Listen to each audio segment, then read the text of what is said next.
Hi everyone, this is Anthony Christou here. I'm a full-time artist and writer that runs my own studio, Luminous Ages. And today I want to show you a personal painting called The Isles of Transmogrification, which is a personal artwork, but it was a piece of art I did when I was lacking motivation. Now, as a full-time artist, sometimes I can find I'm lacking inspiration or motivation, and this can be crippling as artists as it can lead to procrastination. And I want to show some of the techniques I use to work on a personal painting, which is this piece you get to see the process of. And I want to also tell you about the 8 ways I keep inspired as an artist and keep creativity flowing, and to keep, optimal ideas always in the forefront. And this can be used for any art form, but I'm coming from a visual art and writer's perspective, but I hope this helps all creative souls. So first and foremost, I want to cover health. Now, health is important, so make sure you're taking a day off a week or getting enough sleep and exercise and good nutrition. This is the first pillar of keeping motivated and creative. I know this can be hard at times, as I myself have found work has come first, but to do good work, you must take good care of yourself. And this is an entirely separate video, which I'll cover in a future episode. And I want to show you, all the things I do to keep healthy with diet, exercise, and all that stuff in a future episode. Now, the next big inspiration for me is nature, which also ties into health. I find going hiking in the hills, beach, and even gardening are vital to inspiring my art. I often see a beautiful sunset or waterfall, and it will trigger a new idea and keep me motivated to paint more. Also, going in the garden gives me a break and sparks new ideas. Nature is one of my biggest influences, and I often find taking photos to collect art references helps me so much. So it could also be animals that you look at. It could be a whole range of things, like going to the local park, looking at dogs, looking at cats. I find that nature itself is such a great source of inspiration when you're really down or you just the ideas are not coming out. It's a really good way to help take a break and also basically bolster your ideas. Now this goes on to the next one, number 3, which is travel. Travel is a great motivator. This can be done cheaply or it can be done as an investment. Now, if you've got a bigger budget, I do recommend going overseas or interstate or going to somewhere where you haven't seen before. It doesn't have to be too expensive, but if you can take a holiday, take a sketchbook, even if it's 5 days to a week away. I find often my trips to Thailand or Bali or little trips even interstate to Tasmania have been great in sparking new ideas. But if you cannot afford, bigger holidays, which I understand as an emerging artist can be very challenging, I would even recommend small local day trips to local forests, waterfalls, beaches, or day trips to a country area. I would take a sketchbook with you, a camera and a phone, and go and enjoy a coffee or beverage at a different location. I like to go to Victor Harbour, which is a local area near me when I can, or to some secret waterfalls I know of in South Australia. And often by carrying a small sketchbook or camera in my hiking backpack, at the end of the walk, I'll grab a coffee and sit down and sketch out ideas and doodle while having coffee. This often is good because other patrons may come up and see what I'm drawing and often interact with me and offer inspiration, or they may give you a nice compliment. Hey, that's a really cool sketch you did there. I love your work. And that often I don't like to let outside influences influence me, but it does give you a bit of motivation because you think, wow, this person liked my drawing, and it inspires you to keep on going. So I find that going out is really good, traveling, and do it at your budget. You don't have to do anything expensive. It could just be literally be an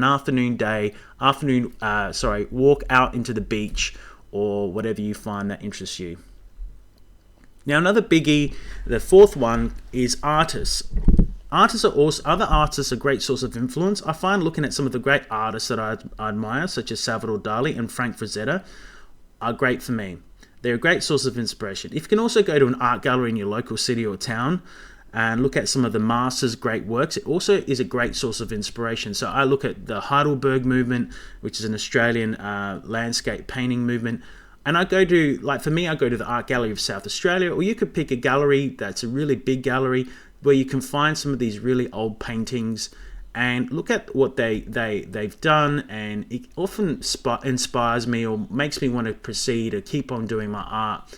If you don't have the time or resources, sometimes finding a book or going online, looking at other artists' works and finding the heroes or people that motivate you, and looking at those books, and often it reminds you to keep on going and going, hey, I want to be like that, so I want to keep on drawing and painting. Or even if you don't want to be like that artist, it might be just a source of inspiration that motivates you.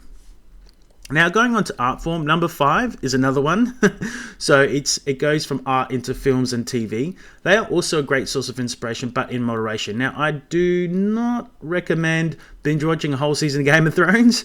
Only, watch a couple episodes at a time. But you can find an artistic movie that you love. For me, it's stuff like The Labyrinth, the 90s, 80s version, Star Wars, Blade Runner, Lord of the Rings, and Neverending Story. These timeless classics are very artistic, and often I find send me back to being a child and my inner child. If you're looking at movies, I would go to movies that you find sparked your creativity when you were younger, because these films often are the ones that remind you why you fell in love with your art form. And that could be the same for musicians, finding the music that I suppose inspired you to become a musician, and go listen to that music, or go find the art form that was the first thing that you fell in love with, that made you want to become an artist or a writer or whatever it is. Find that source of material or media in its purest form and go and watch it. The next one for me is meditation. It's a great source of creativity. I find that meditating is a great way to find inspiration, refresh the mind, and come up with new ideas. I love to meditate when I can, daily or for 10 minutes. I listen to meditations I can find on YouTube, and find that if I'm not focusing, I find that taking a 30-minute break to meditate really resets my mind and often just clears the head to come up with new ideas. And going into that from meditation, also finding a hobby that is meditative is really good. It might be playing around with sandstones in the garden, or again gardening, but for me it's actually fish. I love goldfish and all types of fish, and I have a small aquarium in my living room and a large pond in my backyard. This allows me to have a break, focus on something else, but not take up too much time on those sort of hobbies as well. So it allows me to reflect, like a form of meditation. I'll often find I am looking into the water, I feed the fish in the aquarium or the pond, and looking at the fish kind of swimming by and eating the food and being relaxed. It allows me to daydream, and daydreaming is great because I find it sparks new ideas, or relaxes me and motivates me to paint a new painting, or basically proceed and finish off the work. It might help me to problem solve. Now, last but not least, I want to go into socializing. Now, socializing, if you can, find a local artist meetup, or find creatives that are very similar to your niche. Even if it isn't a large group, find a fellow artist you studied with or work with, and see if you can regularly catch up once a month with this person. This helps to spark ideas and even set up a working bee with them. And if you can't find anyone that is creative, maybe even look to your friends or family that support your art form, and spend some time, either walking with them or having them over for dinner to talk about things that inspire you both. I find that I have 2 friends I go to bounce ideas off of when I'm, down in the dumps or can't come up with new ideas. And they're great in helping me to move forward and motivate me when I'm stuck. So I want to shout out to Tim Forbes and Tristan Felby for being a great sounding boards and great motivators when I'm really stuck on ideas. Anyway, I hope these 8 tips have been really helpful, and I find that they are great in keeping my creativity flowing and always painting, always coming up with ideas.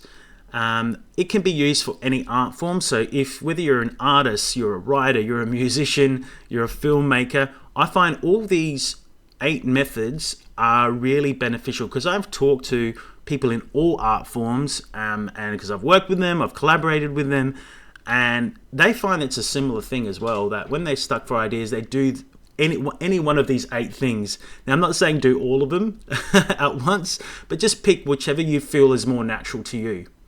And finally, I just want to say also, if you're really stuck and you're really burnt out, sometimes taking like a whole month off of your art, if you can budget it, or if you need to go and work in another field for a bit, go get another day job, there's no shame in doing that. Sometimes walking away from your art form or doing something else creative, or like for me, I was writing a Dungeons and Dragons book, spending 2 months away from my art and just writing a book and editing a book. When I came back to art, ideas just flooded out. So sometimes taking a complete break and changing, if you can, find another field of art form that is different to what you normally your pure passion, jumping out to another field or another area in your art, like writing or even just going into music for a month, whatever you can afford to do, or even taking a day job, like I said, going working in sales or doing something completely different. When you come back to art, you your body will miss it, your brain will miss it, and you'll come back really refreshed, and stuff will just flow out easily. Anyway, these are just my tips and my advice from an artist that's been in the field for 15 years, working professionally for studios like Disney, Grinding Gear Games, Wolf Creek Productions, A24, a whole range of film and publishing studios as well. I've also been published by Flame Tree Publishing and by Tate Licensing. I've been doing this for 15 years full time, and I've had ups and downs in my career, and I just want to help you all to motivate you so you can do art full time as well and find your passion. Take care, and I'll see you on the next episode. Hope this was helpful. All the best.